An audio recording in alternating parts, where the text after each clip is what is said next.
TN সেশনের নির্বাচন কমিশনের যে গরিমা ছিল সেই গরিমাকে কিভাবে কালিমালিপ্ত করা যায় তার প্রত্যক্ষ প্রমাণ হচ্ছে আজকের যিনি নির্বাচন কমিশনার তিনি।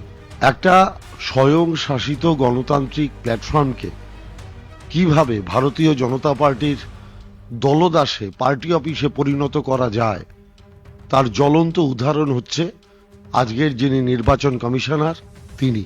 একটার পর একটা পদ্ধতি গ্রহণ করা হয়েছে যাতে বাংলায় যারা প্রকৃত ভোটার তাদের নাম যেন তেন প্রকারণ বাদ দেওয়া। বাংলায় ভোটার তালিকা থেকে নাম বাদ যাওয়ার পার্সেন্টেজ সারা ভারতবর্ষের মধ্যে সবচেয়ে কম।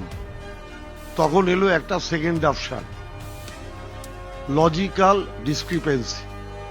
আমার প্রশ্ন, এটা অন্যান্য রাজ্যে কি হয়েছে? নির্বাচন কমিশন করেছেন লজিক্যাল ডিসক্রিপেন্সি? যে অন্যান্য রাজ্যে যদি লজিক্যাল ডিসক্রিপেন্সি সেটা শুদ্ধ না করা হয় তাহলে কেন শুধু বাংলার ক্ষেত্রে হচ্ছে? আমাদের নেতা সাংসদ অভিষেক বন্দ্যোপাধ্যায় বারংবার দাবি করেছিলেন তালিকা প্রকাশ করা হোক, এবং তিনি দিল্লিতে গিয়েও বারংবার বলেছিলেন এই তালিকা কেন প্রকাশিত হবে না।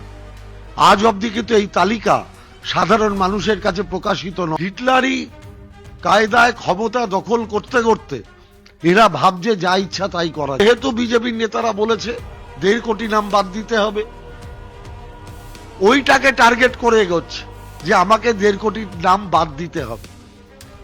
আর আমরাও বলছি, আমরাও কোনো বৈধ ভোটারের নাম বাদ দিতে দেব না। ওরা যদি ভাবে যে বাংলাটা দিল্লি, ওরা যদি ভাবে বাংলাটা হরিয়ানা, ওরা যদি ভাবে বাংলাটা বিহার, তাহলে বলবো অমিত শাহরা মূর্খের রাজত্বে বাস করছে। এটা বাংলা, এখানে একটা মমতা ব্যানার্জি আছে, এখানে একটা অভিষেক ব্যানার্জি আছে। অত সহজে কিছু করা যাবে না।